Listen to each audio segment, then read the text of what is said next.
Now, I don't exactly remember what video I edited into this, but it's me collecting stuff to go exploring, so bear with me.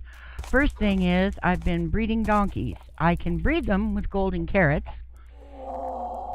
I had my particles turned off, which meant I couldn't see the hearts. I tried breeding horses with not carrots, golden apples. But I don't seem to have had any luck with the horses with golden apples, but I need to look on the wiki and see. But I did get donkeys. Here's one of the babies. I let it grow up naturally because it's so fun to watch them go through the different stages of growth. And I'm in no big hurry, so who cares? So I finally got a saddle on my baby. And I decided not to ride my baby. I've named my donkeys Equus, Africanus, and Asinus, because that's the official Latin name for a donkey. Equus, Africanus, Asinus. So there give you an idea of some of the stuff I'm collecting. I decided to take beds. I'm going to kind of do like Kurt J. Mack when I go out exploring, and when night falls, I will place a bed in a little hidey hole and leave it there, so in case I die, I will spawn not too far from where I was working. I have a lot of stuff, man. I've done a ton of mining. I'm short on gold. I'm going to have to do something about that. Here's a crossways path I built to get from Jemez Pueblo to Jemez Springs. Here's a railroad track that's going to need some work. It's going to go backwards and forwards. It's a perpetual motion railroad track I found from Dan from the Zip Crowd crew. It's hard to explain, but when I get it built, you'll see. And I figured out that I built it wrong for horses, because horses are going to have a hard time getting up and down all that stuff. So I'm going to use the 3-wide track system, but I'm going to build it in a different way so that the horses can get through too.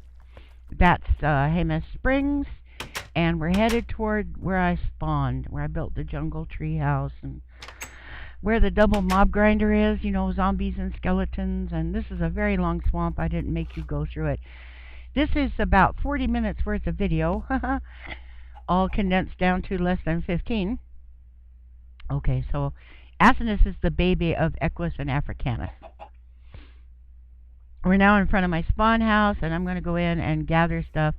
I almost tried to mine that gold block with a stone pickaxe. May I suggest you don't do that. If I get really stuck, I can put a horse here in my front porch, but it's kind of tricky because every time I try to open a gate or a door or something, I end up clicking on the horse and riding it.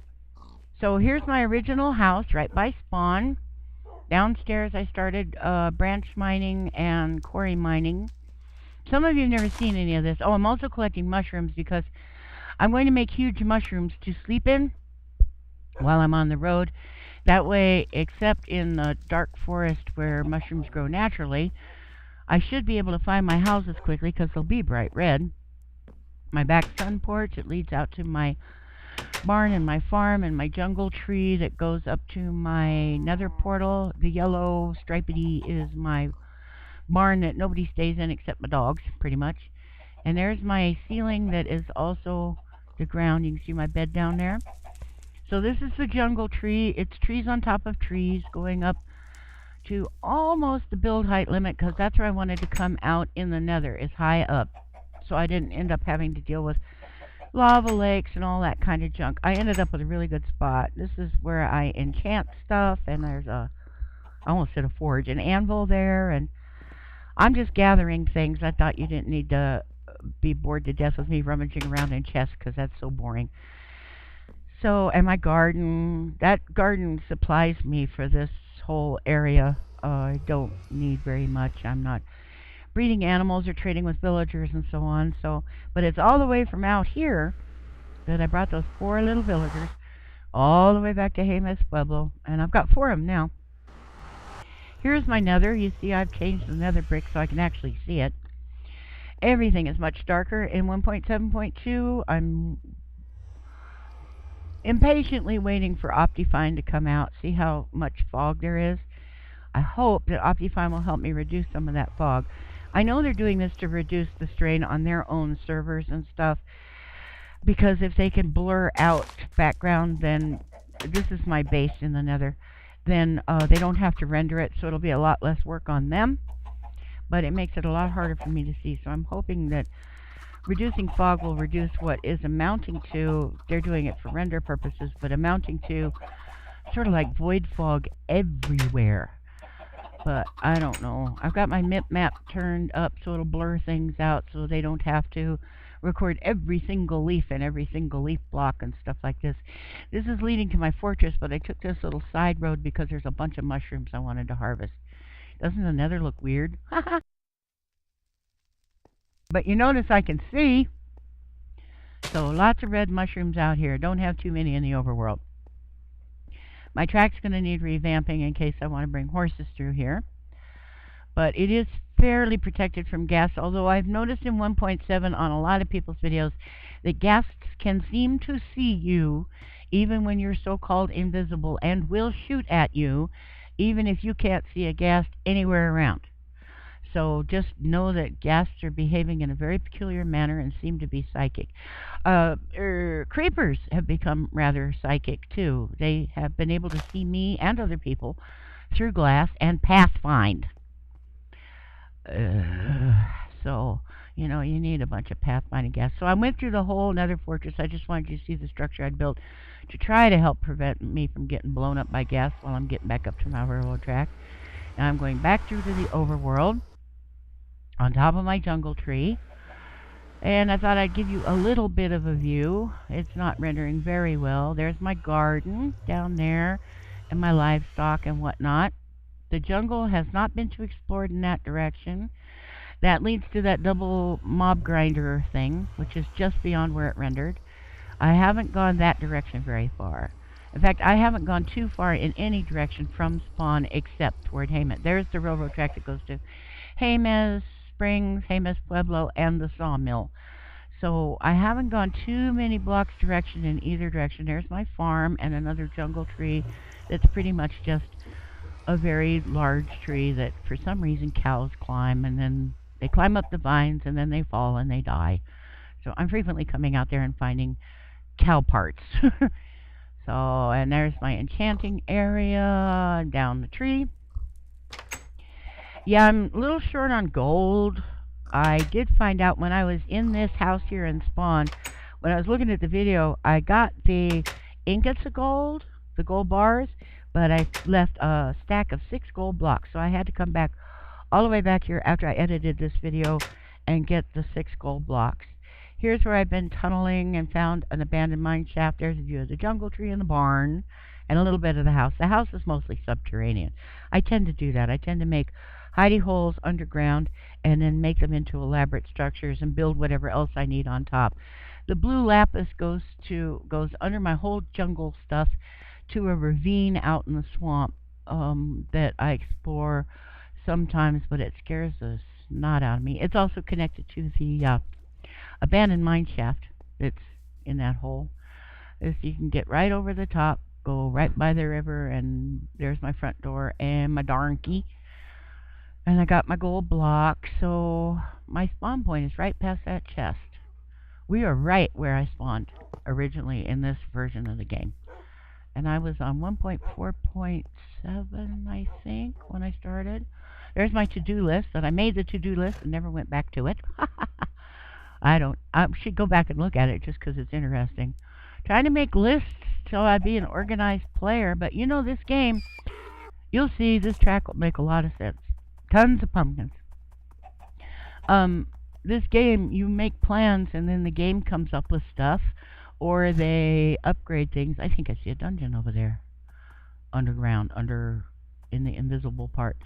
The game throws stuff at you and it's like your plans change and you need to do what comes up, and so your old plans have to be put on hold. It's a little frustrating, but it also makes it dynamic. It's like you really cannot plan this game. I dug under the mountain so that the track will be straight, because this perpetual motion track cannot go up and down hills without losing momentum very easily.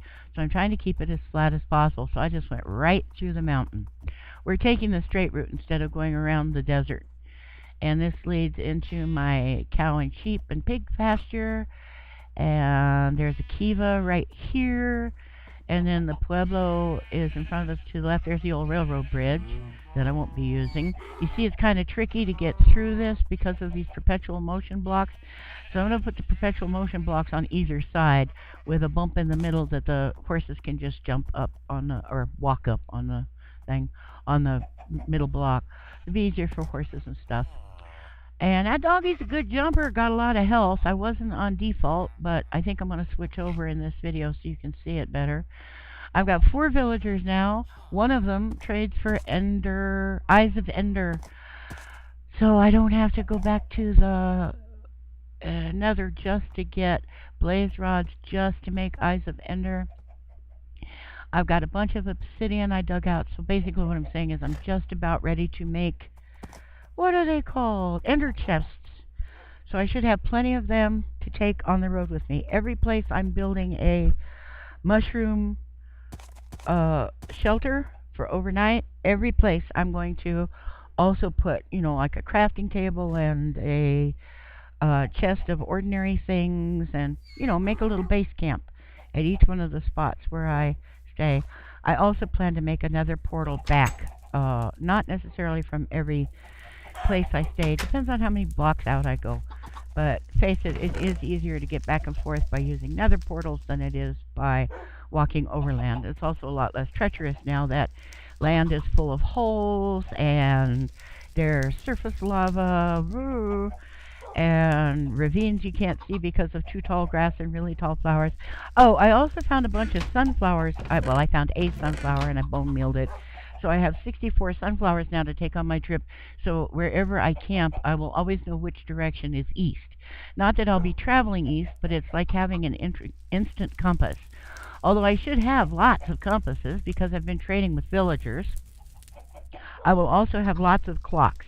Tons of free clocks. Because this one villager got stuck. I also have tons of flint and steel, although I can't take them because each one takes up a space in crafting. Compasses and clocks you can stack. Don't quite have enough coal here, but by the time I make the second trip to get the rest of that gold, I think I ended up with 64 blocks of coal. So I can leave coal everywhere I go too. I'm taking emeralds with me in case I come across villages and want to trade with people. Or what else? I'm taking diamonds because who knows what I'll need in the way of tools and supplies. So these are the 3 chests I'm taking on my trip. This is the kind of dull and boring stuff. Let's see, the wood will be on my hotbar. This is supplies that the mules will pack. I mean, donkeys. I'm only taking 2 donkeys. But I'm taking stuff in case I need to breed them. Although if one dies, of course, I can't really breed them, right? And this is my most precious stuff, which will not be on me. That will be on a donkey, because I'm not taking any chances. I will ride 1 donkey, and I will obviously lead one with a lead. And go overland, and then build nether portals back, and then take those portals to go back to the campsites out in the wild woolies, gather my donkeys, and go further out. It should be relatively painless. I was thinking about that. If I get those dark oak saplings of making holes in the nether roof, but that might change. You know, they might discover that they've made that mistake, and that might change, and then I'd be out of luck. So I don't think I'll do that. Be careful of glitches. There's a lot of stuff that's not right with this game right now. I'm desperately waiting for Optifine. I'm waiting for them to figure out they've made some mistakes and fix stuff up that's affecting all versions of the game so that I can go back to playing Atlantis and a couple of my other games that I know, being underwater in Atlantis, it'll be way too laggy for me to be able to play it right now. And remember, I'm in the middle of getting my hat handed to me by Skeleton Spawner, I think it was. And the Vex map, which is on 1.5.2, but I'm down there with all those cooties getting clobbered, and I need for the game to run better before I'm willing to do that. That's my desktop. That's one of my very first worlds. I'll probably take you on a tour of it. Anyway, thank you for watching. Have a great day. Bye. Next time, I guess we head out.